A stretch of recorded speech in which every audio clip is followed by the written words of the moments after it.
magazine vous a été offert par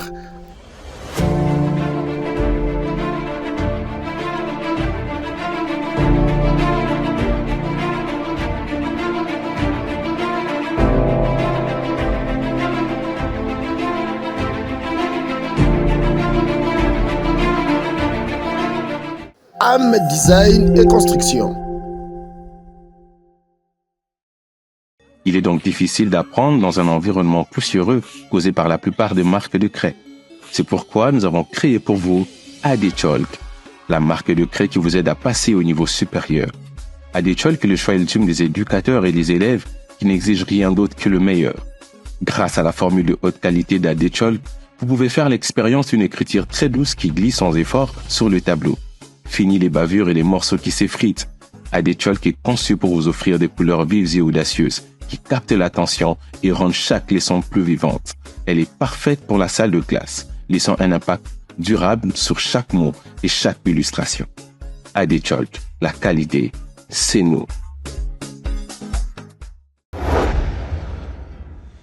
Botarabino balandi ya magazine communication na lingala facile bonne année bisika bozamili bakuya kolanda biso kitoko pe elengi avec le cardinal de la presse Congo Lia Aristangu yeyo papa na bango ngala zalaka na bango na mesa na bango toujours elengi kitoko oyo wapi bonne année ba parents ba papa bo fêter na bana na bandako kitoko pe elengi oyo wapi tika to fongola sango na biso directement na descente ya vice-gouverneur kuna na ngiringiri son excellence monsieur le vice-gouverneur Edi Iyeli akendeka kotala ndenge assainissement zo salama atambola ki de partout na mabele na yende babengaka mabele mame Kinshasa za rango ya yeka singingiri pe eza yeka kana motema po banda wana eza circonscription na ye elongo na directeur na ye honorable Christian Bouloulou, elekanaki ndenge nini kitoko pe elengi tolanda Jeanette Vemba la Cataleya azalakiwana sur place. Ekeyo, oui.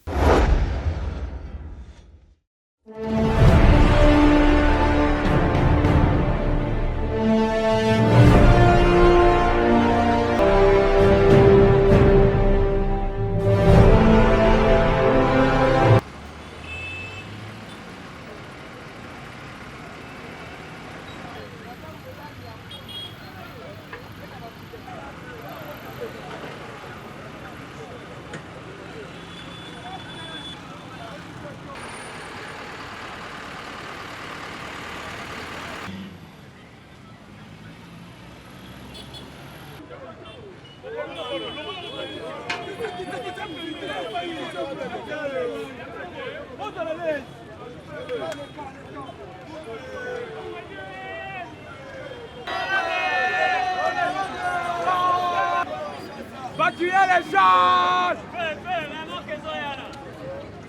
Jean!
Bakuluna oyo bazonyo ko la population bazo sala na ndenge ya mabe kolandela batu na ndenge mabe to comme na période ya ba fête boye bayango la police congolaise pe tikali simate ba kotrake bino na ndenge ko sakana te surtout ministre de justice yemoko le boyka Constant Mutamba lobi biso na bino to kende tina suka soki pe ko senga ba peine de mort ezala exécuter surtout na misu na yemoko azolandela yango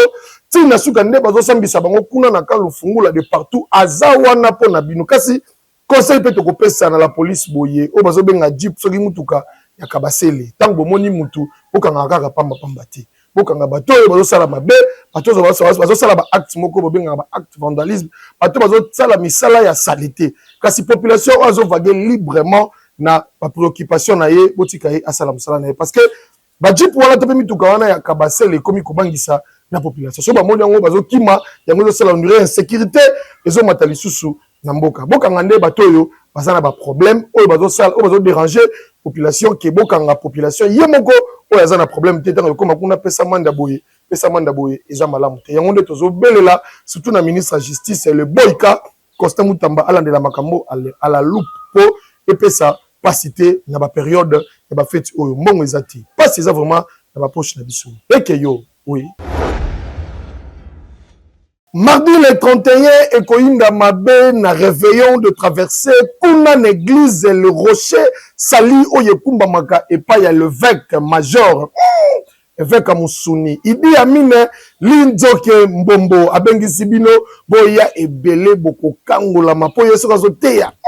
et vraiment aza l'homme au retour à la parole toujours fraîcheur ye pena soka ye asolo la kitoko boyoka pena maloba ya kitoko ya nzambe ya gu elengi oyo wapi avec l'apôtre majeur l'évêque Idi Amin Linzoke Momoboya tola le longo poto traverser 2024 2025 na maboko ya nzakomba to sepela po milulu ekozilekana kitoko makasi na ndenge ya kosakana te yeke yo oui.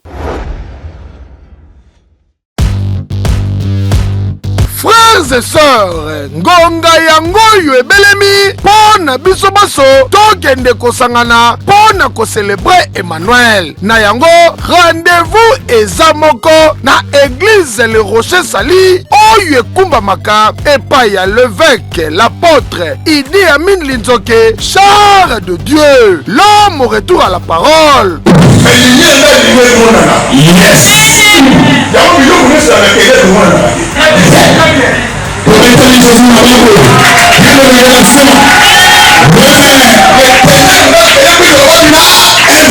Pas encore organisé, Moubangue na 21 jours de prière, Péjen Oyo Kobanda, déjà le 7 janvier Oyo, Kino dimanche le 2 février. Donc, chaque jour, sauf samedi, de 17h à 19h. Kasi Boyo Kelanga Eloko Oyo, Pana Nanzambe, Boya Ebele, to célébrer, même qu'on participer, na koko na réveillon de traversée, Oyo eza le 31 décembre Oyo, na thème na yango ya monene, les chrétiens et la spiritualité.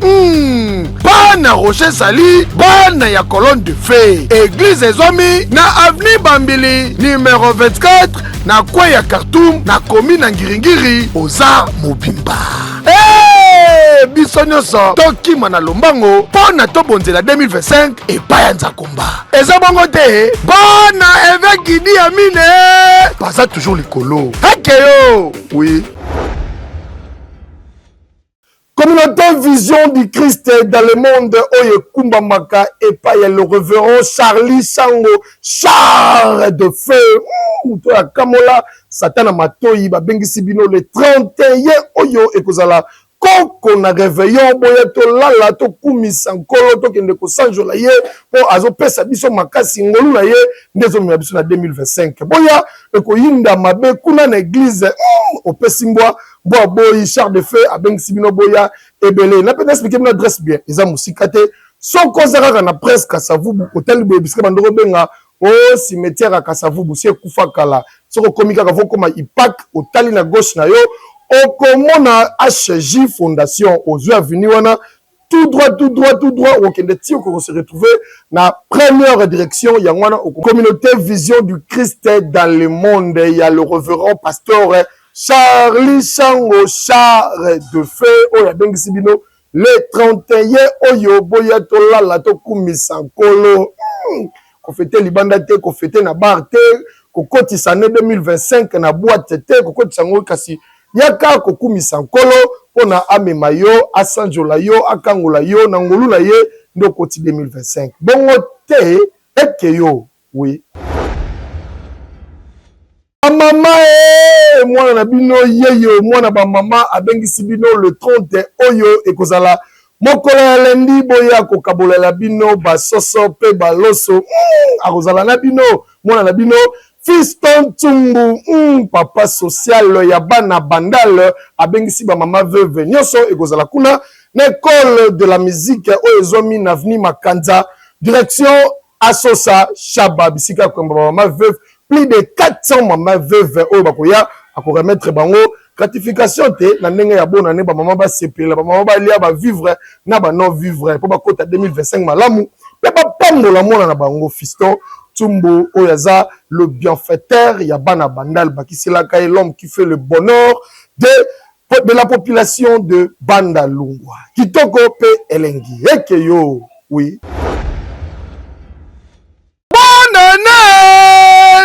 Na bandele nyuso bon prospérer à tous égards wana eza message clair ya mwana bandala tongo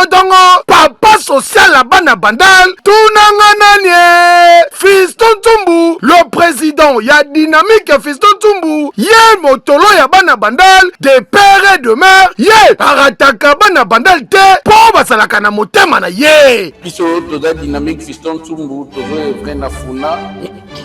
Mais siège est dans la bandale parce que motolo est dans la bandale, tout ça dans la bandale. Fusion habitude na dynamique Fiston Tumbu il y a liposo ezali ko former jeunesse parce que eza ne loko ya mutu ya lokola ko léguer formation na bilenge zate. Ko pesa mutu lipa, ko pesa mutu 100 francs et aussi là mais so mutaga formé akokoma autonome. Toujours encadrer ma fille mère, toujours accompagner ma maman veuve. Na yango le 30 décembre oyo azak organisé mubange na activité kuna na ngiringiri na école de la musique oyo ezomi na avenue Makanza na direction Asosa Shaba pisika wapi akoyamba ba mama veuve pona ko remettre bango ba carton ya soso pe basaka loso pourquoi pas moi épice moi huile pona ba fête bona na malamu 2025 bandela bango na mapamboli. Yo kelengi kitoko makasi po ba initiative kitoko boye il faut zala kaka moto motema malamu moto yo vandaka na batu oyo tobengaka le bienfaiteur. Fiston Tsumbu vanda na yo papa oza vraiment le bienfaiteur ya bana bandal qui du mieux. Hey, bonne année. Oui. Bakongole totika bakwiti komela masanga ya makasi ezoboma biso soki pe tozolia te kasi botala bino moko awa tozali na commune na Ngiringiri précisément na direction Asosa na Bayaka bomo na mutu alali boye akufi na ndenga kosakana te epesi pasi pe mawa kaka bavandeko bazalaka wana tellement bayebi ye mutu apusu azalaka na bango oyo akumbaka pusu akotisaka babiloko na bango yango bamekaki mpe kozipika ye dra kasi alangwe akufi na bakwiti oyo bandeki komela ye moko esali pasi pe mawa pre Noël kasi boyeba yango bafete esilaka ntango tozomela na bafeti totiaka na mitu na biso bafete elekaka la vie continue kasi yo perdre vie na yo baninga mosusu baleki ngolo ya nzambe pasi pe mawa ale nzambe abatela yo molimo na yo epema na kimia tolanda image. Après ma fête oyo tokomona makambo après fête ya Noël le 25 décembre le 26 awa tozali na commune ya Ngiringiri précisément na direction Asosa na marché Bayaka bisika bomoni papo ya lali boye ba mizingi ye bokanisa te ba mizingi ye pona azoki mamalili kasi aza ya kokufa selon information tozwi sur place batu bayaki marché pona kaka koteka bamona boye tatoyo ake boye azongi boye mwa babwaka kasi azalaki à l'aise te moko boye aye kofanda kote pusu nezalaka po aza poussière tango avandi boye mwa baproblème ebandi na nzoto akomi komiyoka bien te tango asali crise bamemie na hôpital balobi oyo ezaka na biso te na kozonga na bango tango azongi alobi botikanga navanda nakitisa motema ebongo na koyeba moyen tokende hôpital ya monene kasi lokola makoki ezalaki te avandi kaka azoraisonne brusquement liwa mpe alobaka te mbala moko ezwi ye papa akufi sur place epesi pasi mpe mawa bavandeur ya marché Bayaka directement bazibiki ye dra pona kolakisa ke toza ensemble la ye po bayebaki pe ye na yango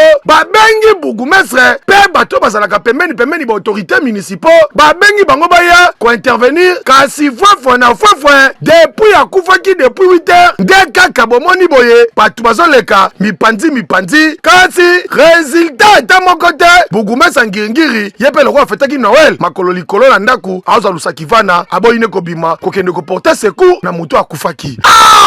boye kitoko te directement lokola ba croix rouge ezalaka kaka musana bango bayembala moko ko évacuer ko po bamema yango na morgue kasi mwa quelques membres bazalaki wana oyo pe bayebaki ye lokola baza bata mitema malamu misusu batie mituka babongisi yango pembeni mpo na ba évacuer ko ekende na morgue po ezonga na ki de droit mpo na bayeba kokunda ndeko na biso oyo atiki biso bourgmestre Ngiringiri to balisu nini ko boye nini kitoko te malamu pete soki ezalaki babo samarité te me mutu oyo ko na ye poli na sosa kitoko te ndeko sala musala malamu ko hakeyo oui. Message de vœux, message oyo nde tolansaki appel na bato nyonso oyo baza na posa babwaka bandeko na bango ba souhaiter bango ba présenter bango ba meilleur vœux bobenga na numéro oyo bokomona bakotia ya bino na TV eza ofele ya ofela tika déjà nga pe na pesa ba vœux le meilleur et pas ya les dadi le prophète chancelele malito yipeliso ya nkolo na pesa lisusu ba vœux le meilleur et pas ya honorable major mwana bandal ya 5h10 matin ye moka mitali agangi yeyo aristangu alingaka ye mingi honorable Jared Tanzu, toujours fraîcheur au tali mobile le Kumisinkolo, le Pembécheron, moi le mobile on irait ba sokola na miliki, à lavaragbou, fraîcheur oyo wapi, miel les eaux coulées dans nzoto na ye. Bavanda réunion sur itaga 40, boye bayango na pesimino ba meilleur vœu, bonne année bisika. Bozali, na pesimino ba kuku, makambango ko simba kitoko, pe elengi déjà bo se préparer le 26 janvier oyo na match retour to yamba bino na ndenga ko sakana te ko zalo pesimwa bo boinega to bande ko annoncer ko zala libeba de libeba le 26 janvier oyo eza koko na match na ndenga ko sakana te ndenga bureau pe base balobi to yamba bino gundenga ka bino bo yamba biso bo pesa ki makambo biso pe photo pesa makambo elengi oyo wapi gu pe fraîcheur magazine tenele pe fungole bino déjà ba porte ba partenaire na biso ya soin ya gu ya lix oyo na benga ba partenaire ya jolibilité. Le 26 janvier na yebi keza musika ezalaka moi ba benga moi en pierre kasi biso tozalaka pierre te po tozalaka na nzambe na biso toujours elengi oyo wapi fraîcheur oyo wapi tebi que le 26 janvier ekozala makuta didi to beta match na on sakate malgré bokima terrain zéro kasi to beta na bino na synthétique te to beta na terrain moko Dodan Fokota awa pour le 26 janvier wana ekozala pesimboa boa aboyi tozela binoti yebi ke boya na mapapa de bolobaki boko boa kango na on sakate biso to bongela bino ya bisoti bo kende côté pour mona yeyo Aristangu le joueur à Mosuni a saké yeyo nazana bino na terrain na ko beta la bino na chaki bino bi na ko chape suli na ko chape subi debit a saké yeyo joueur à Mosuni et que yo oui. Déjà, mon collègue lobby le 28 décembre et vous allez mou banger na consort na nenga ko sakanate bana na nzambe nyonso boya to kumisa nkolo na prophète Shadrach Mambu Vuluzi oya ko yembela biso banzembo kitoko bino boyoka ki ngolu ndenge zalaki e kangoli bino ngolu ya nzambe déjà to banda ko kota yango 2025 na ngolu na ye à partir ya le 28 décembre oyo kuna na jardin botanique ba billet peso teka makaka ndenge na lobaki 5000 francs $10 VIP. Na jardin botanique à partir il y a 11 h, nous sommes déjà to bandi po to kokumisa nkolo ti bagodoka. Ekeyo. Oui. Le 28 décembre, eza mubange na concert na nenga ko sagana te bana na nzambe nyonso bokende ko sanjo la nzambe elongo na prophète Shadrach Mambu Vuluzi bakisela ka ye ntoma yeso gazo te ya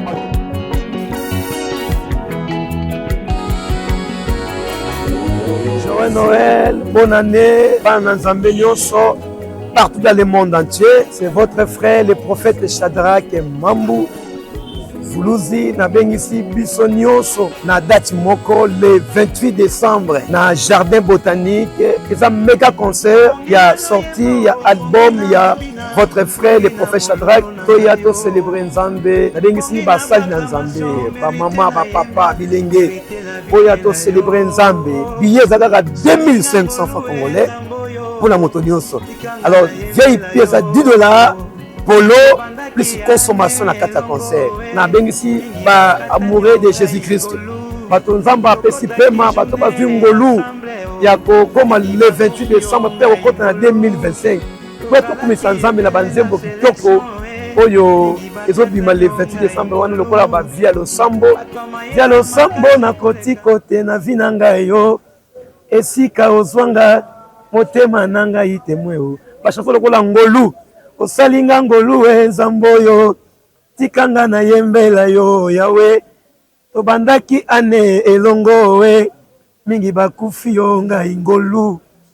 tokotaki journée ensemble o mingi bakatani yo ngai ngolu tozalaki ebele na sélection ebele bakatani yo ngai ngolu bato makasi koleka ngai yo bakufi yo ngai ngolu ebimisinga maya miso na pesi nini mpona zwangolu na fasilité Emmanuele 28 décembre tous ensemble na basali ensemble ebele na bapapa de Lingonde bapapa José Ndita ebele bamusicien basurprise ebele orate te le 28 décembre nzambe apambola biso prison bato lokola ngai yo bavandi na baprison ngai ngolu na mituni na motema na futi nini mpona ngolu epai ya nzambe ebimisinga maya miso na pesi nini mpo nazwa ngolu na Centre Gafa, centre Kitoko, centre ya football, ba parents botinda bana na bino bakende koyekola olingi bana de ba koma ba Vinicius Lobi ba Mbappé ba joueur ya soin botinda bana no ba parents na centre Gafa tolana.